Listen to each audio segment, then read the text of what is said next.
मैं इसको बार बार यही कहता था कि देख, मैं तेरे को लेके आया हूँ, मेरी बात खराब नहीं होनी चाहिए। अपना ये वादा है कि तू बोल रही थी कि मैं सिलेक्शन दूंगी, और अब मैं जवार खाऊं क्या बोलूंगा अगर सिलेक्शन नहीं हुआ तो तू मेरी ये लाज रखना, मेरी बात रखना। और इसने रखी भी, बहुत अच्छी बात रखी। मामा जी की प्रतिष्ठा दांव पर थी, बात रख दी, इसलिए भांजी के सम्मान में शब्द है वो ऑटोमेटिक ऑटोमेटिक ऑटोमेटिक आ रहे हैं। बहुत अच्छी बात रखी। रख तो राहों में दो चार ही कदम, रख तो राहों में दो चार ही कदम, मगर जरा तबीयत से, मगर जरा तबीयत से, अरे हालात का रोना रोने वाले, अरे हालात का रोना रोने वाले, मत भूल कि तेरी तदबीर ही तेरी तकदीर बना पाएगी। डॉक्टर एडवोकेट, डॉक्टर सही बोला है मैंने, पीएचडी होल्डर हैं डॉक्टर एडवोकेट इकबाल हुसैन उर्फ मोती खां राजास, व्यवसायी हैं, एजुकेशनिस्ट हैं और एजुकेशन में मिसाल पेश की है। अभी जब हम रीनीट के बच्चों से बात कर रहे हैं तो वो कह रहे हैं कि थोड़ा सा फ्लो टूट गया था हमारा तैयारी का। ये एक ऐसी शख्सियत है जिनकी हालात के चलते 17 साल पढ़ाई ब्रेक हो गई थी और 17 साल बाद ये बंदा आता है और सिल्वर मेडल यूनिवर्सिटी से प्राप्त करता है, एलएलबी करता है, एलएलएम करता है और कई सब्जेक्ट में पोस्ट ग्रेजुएशन करते हैं।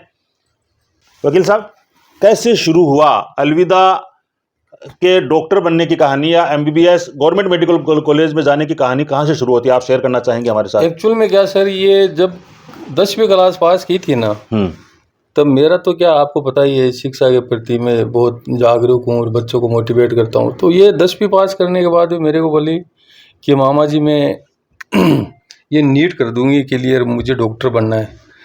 तो मैंने जवाहर खान जी से बात की, नसीम से बात की, तो जवाहर खान जी ने इनकार कर दिया, बोला सीकर नहीं भेजेंगे, यहीं भारतीय में पढ़ लेगी और भारतीय से ये यहीं कोचिंग कर लेगी। अब उनको इतना पता नहीं था कि यहाँ कोचिंग भी होती है क्या, ये फाउंडेशन करवाना होता है क्या। मैं बोला नहीं, यहाँ पे कोचिंग नहीं होती है, यहाँ पे सिर्फ स्टडी होती है। तो आप मेरा कहना मानो और मेरी जिम्मेदारी रहेगी, आपको कभी भी मैं नहीं आने दूंगा सीकर, आप बेफिक्र रहो।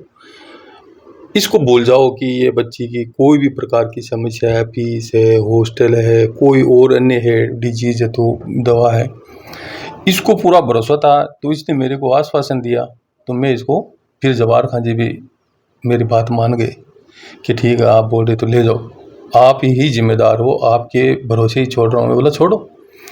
मुझे इसमें कुछ दिख रहा था, ये 8वीं क्लास में थी तब इसके अच्छे स्कोर थे, 9वीं में ये लगनशील थी, पढ़ने में इसका हमेशा ही मन था। तो मुझे इसके अंदर एक प्रतिभा नज़र आ रही थी, तो मेरे को ऐसा लगा कि इस प्रतिभा को तराशा जाए। मैं ले गया, इसको एलन में डाल दिया, अपने मॉल के पास ही एक हॉस्टल है नेशनल, उसमें रखा। तो पहली साल इसका स्कोर कम था, तो ये निराश होना ही स्वाभाविक बात है, निराश हो गई। मैं बोला निराश होने की ज़रूरत नहीं है, ये पहली साल बच्चों के ऐसे आते हैं। जब दूसरी साल इसने दिया तो अच्छा स्कोर कर गई, तो मुझे आत्मविश्वास बढ़ता गया। तीसरी साल में इसने जो स्कोर किया तो ये मतलब 30-40 नंबर दूर रह गई, तो मुझे आत्मविश्वास हो गया कि ये कर देगी, अब कर देगी, अगली बार चौथे टाइम में कर देगी। चौथी मर्तबा इसको नीट जब लगा 645 स्कोर बना, तो मैं कॉन्फिडेंस हो गया कि सिलेक्शन हो गया।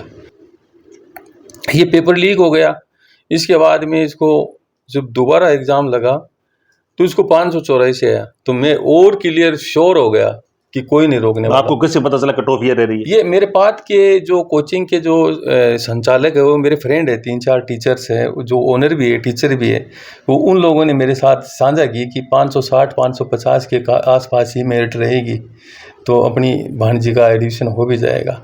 तो 3 साल इसको वहाँ नेशनल में रखा। फिर इस बार जब बात नहीं बनी तो मेरे फ्रेंड थे वो, तो मैंने वो वहाँ से थोड़ी डिस्टेंस थी, संजय रेस्टोरेंट के पास थी बात, तो मैंने कायम में डाल दिया रफ़ीक खान के पास। तो यहाँ से नज़दीक थी कि डाउट काउंटर वगैरह क्लियर कर ले रहे हो और यहाँ अच्छा माहौल भी है, तो यहीं से फिर वो मेरे ऊपर लाइबिलिटी ज़्यादा थी ना, इसको मेरे से दूर कैसे छोड़ूँ, क्यों मेरी लाइबिलिटियाँ ज़्यादा थी, जिम्मेदारी तो मैंने उठा रखी थी। फिर यहाँ मैं ज़्यादा आ नहीं पा रहा था, तो मैंने फिर कायम में छोड़ दिया कि भाई रफ़ीक खान जी, नूर खान रहे तो अपना घर का ही काम है, ये लोग अच्छी तरह से ट्रीट करते हैं। तो यहाँ पे इसको छोड़ने पे बाद में पाथ वालों ने भी हमें कोऑपरेट किया, वो फीस में भी कोऑपरेट किया, और फिर वैसे भी उनको पता था कि इकबाल मोती खां जी की भांजी है, तो वो ज़्यादा मतलब इसको कोई डाउट वगैरह और जो भी इसको समस्या थी, तो उनको बोला बेटा नो डाउट, आप जब भी है आके बताया करो। फिर इसने पाथ में अच्छी स्कोरिंग कर दी शुरू, तो फिर वहीं से ये हो गया था कि इस बार सिलेक्शन हो जाएगा।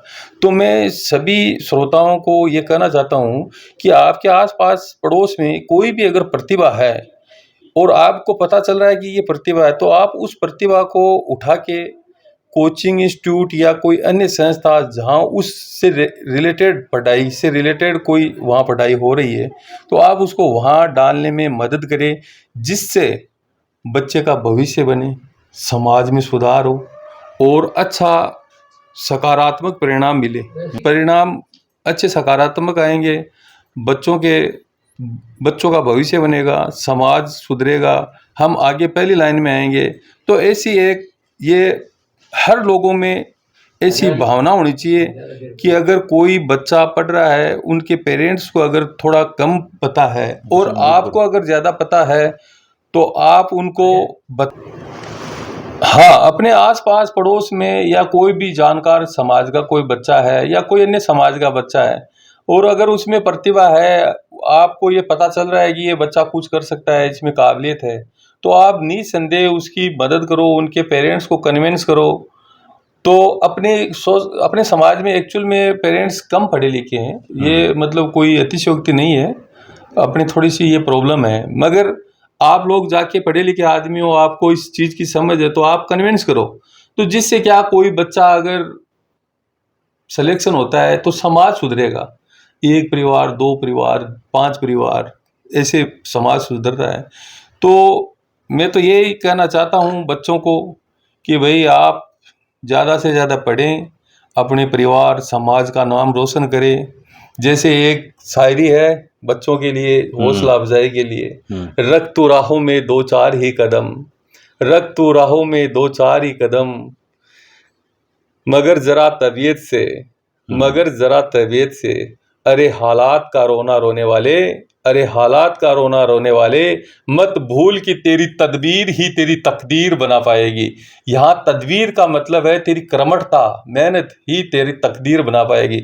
इसलिए मैं सभी बच्चों को यही कहना चाहूँगा कि आप सब लोग मेहनत करें और अपनी जो एक गोल निर्धारित कर रखी है कि अपने को ये करना है वो करें। और मैं ये जो सिलेक्शन अलविदा का हुआ है, इसके लिए पूरा क्रेडिट इसको देता हूँ। ये बहुत शांत स्वभाव की लड़की, ईमानदार लड़की, अपने काम के प्रति दृढ़ संकल्पबद्ध रहने वाली लड़की, समय के साथ 1 मिनट को भी खराब नहीं करने वाली लड़की। क्योंकि 4 साल से हम साथ रहे हैं, तो मुझे इस बच्ची के बारे में पूरा पता है। अगर बच्चा अपने काम के प्रति 100% लगनशील, मेहनती, ईमानदारी से मेहनत करेगा, तो उसको सफलता मिलेगी। किसी को भी इसका श्रेय है तो इसको खुद को है, क्रेडिट इसको जाता है। मैं तो ये कह रहा हूँ कि आज एक अंधेरे में चिराग खिला है और वो चिराग अलविदा नहीं ही खिला है। अंधेरा का मतलब हमारे पास शिक्षा कम है और उसके अंदर एक अच्छी पोजीशन में ऑल इंडिया में 16,023 रैंक लाई है। EWS कैटेगरी के अंदर 1816 रैंक लाई है। तो हो सकता है राजस्थान ही मिल जाएगा, नज़दीक कोई कॉलेज भी मिल जाएगी। मैं इसके मुस्तकबिल के लिए नेक दुआएं करता हूँ और ये आगे बढ़ेगी, लोगों की सेवा खिदमत करेगी और ईमानदारी से अपनी काम ड्यूटी कर्तव्य को निभाएगी। इसके लिए मैं इसको बहुत धन्यवाद देता हूँ। ये जो सिलेक्शन हुआ है इसके लिए इसको ढेरों सारी मुबारकबाद। Thank you. कल मैं सीकर में भी कह रहा था कि व्यक्ति के अपने बच्चों से ज़्यादा अपने भतीजे भतीजियाँ या भांजे भांजियाँ होती हैं, वो कामयाब होते हैं, तब बहुत खुशी होती है। अलविदा एडवोकेट इकबाल हुसैन साहब के मामा जी की दोहिती है, बहुत क्लोज रिलेशन है और इनकी भांजी है।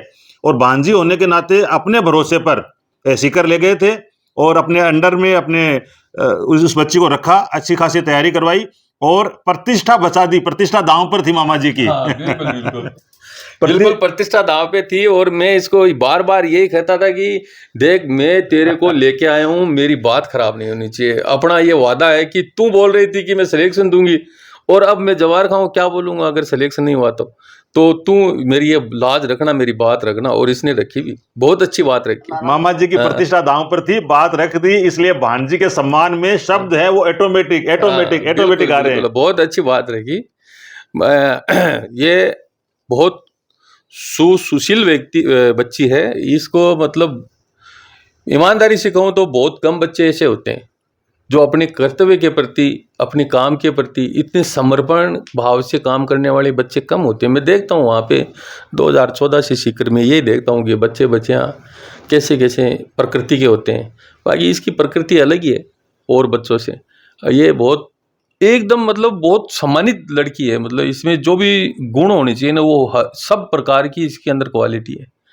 बच्ची ने अच्छा किया, जवाहर खां हमारी बात मानी, उनको भी धन्यवाद। ये मेरी बहन है, इसने भी मेरी बात मानी, बहुत धन्यवाद। दादी तो हमेशा मेरे को कोऑपरेट करती है। दादी तो बोलती है भाई तू जाने तेरा काम करे। हाँ, दादी फेवर में रहती थी। तो आज ये जो हालात बने और ये जो परिणाम आए, अब आप सबके सामने है परिणाम। इसने मेहनत की और परिणाम अब आपके सबके सामने है। और हमने कुछ नहीं किया, हमने तो हमारा एक मतलब वो कर्तव्य समझ लो, जिम्मेदारी समझ लो, उत्तरदायित्व समझ लो, हमारी लायबिलिटी थी कि बेटी पढ़ रही है तो मैं तो, और भी बेटियां बहुत है और भी बेटे बहुत है, उनकी भी मैं केयर करता हूँ। जो मेरे जान पहचान के हैं, जितने भी लोग बोल देते हैं, सबके लिए जाता हूँ, करता हूँ कोशिश। मेरे काम छोड़ देता हूँ मगर इन बच्चों के काम में नहीं छोड़ता। बच्चों के लिए तो मैं एकदम तैयार ही रहता हूँ।